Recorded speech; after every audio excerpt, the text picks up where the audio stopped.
Born February 18th, 1516, Queen Mary I was the first female monarch in British history.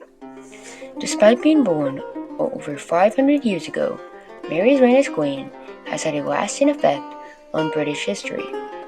Although she changed many things, not all those changes were for the better.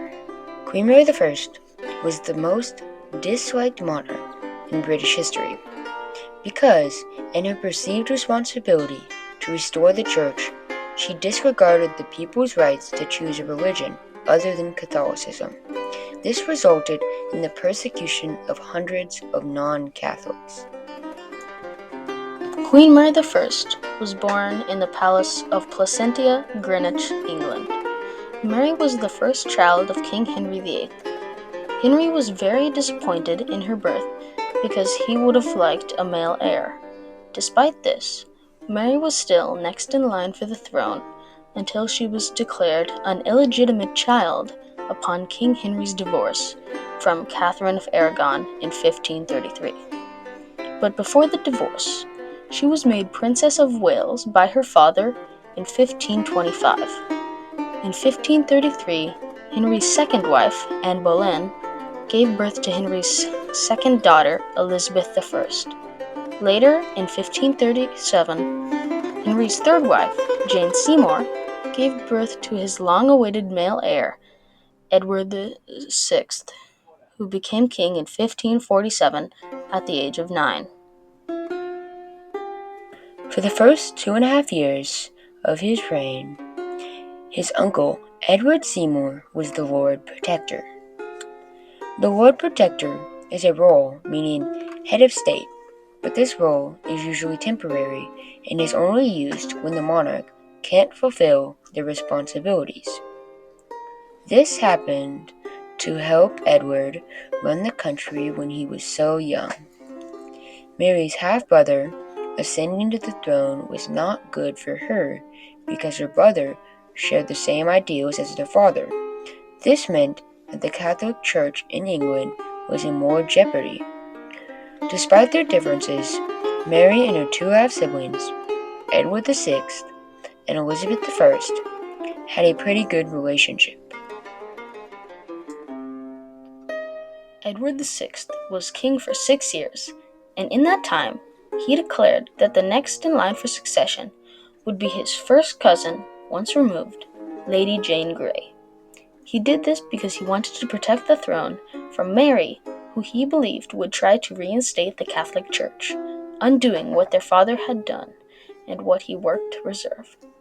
Her father, Henry VIII, declared that the Catholic Church was wrong and that he was the supreme head of the Church in England. During the Reformation, Elizabeth also did not inherit the throne because Edward had declared them both illegitimate. When Edward died at the age of 16, Lady Jane Grey was going to be crowned queen until Mary I had beheaded her. After her death, Mary was crowned queen in Westminster Abbey on Sunday, October 1st, 1553, at the age of 37. On July 15th, 1554, Queen Mary I married Prince Philip of Spain in Winchester Cathedral. This was a controversial decision at the time because most people thought he would try to take control of England through his marriage to Queen Mary. But this wasn't the end of her unpopular decisions. Mary was a Catholic and considered all Protestants to be heretics.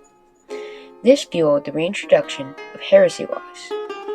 In 1555, she oversaw the reintroduction of heresy laws to help undo the damage her father did to the Catholic Church.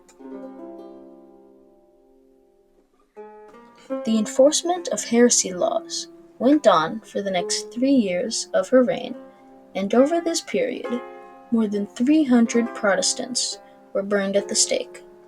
These actions earned her the nickname Bloody Mary. She burned many Protestants on the stake because they did not convert to Catholicism. She reportedly enforced a policy saying she gave people one chance to convert or they would be burned at stake. Not everything she did was bad. For example, she worked to reform the English finances, and she also began the expansion of the English Navy. Also, at the beginning of her reign, many people had supported her and considered her the rightful heir to the throne. However, this might have been partially because they feared what would happen if they did not confirm that Mary was the rightful heir. She continued to prosecute the Protestants until 1558, when Queen Mary I of England died, likely of cancer. Soon after her death, Elizabeth inherited the throne due to Mary having no children, and most everything Mary did to restore the Catholic Church was in vain because most of it would be undone during Elizabeth's reign, or soon after. Despite this, the effect Mary had on history was not small. Mary's reign cemented the fact that England would be a Protestant state because no one wanted to repeat what happened during Mary's reign. Queen Mary I had a significant effect on the country through her reformations of the British finances and expansion of the Navy. But no one can ignore that she was a horrible queen who had hundreds put to death. Almost all Catholics perceived Queen Mary as a good queen who made sure that the heretics would be disciplined, and they also believed that she was the only hope of restoring the once lost church. On the other hand, to everyone else, she appeared to have killed hundreds of innocent people without a second thought. Because of her brutality, many thought that she would be put to death. Also, by many accounts, she was described as generous and fun. However, many people's views did not stay the same throughout her reign. By the end of her reign, she was disliked by most people, but speculations are that the Protestants were scared to be public about their religion.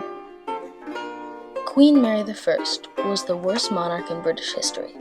Because of her work to restore the Catholic Church, she killed many innocent lives and lost the trust of many more in her reign and even before then.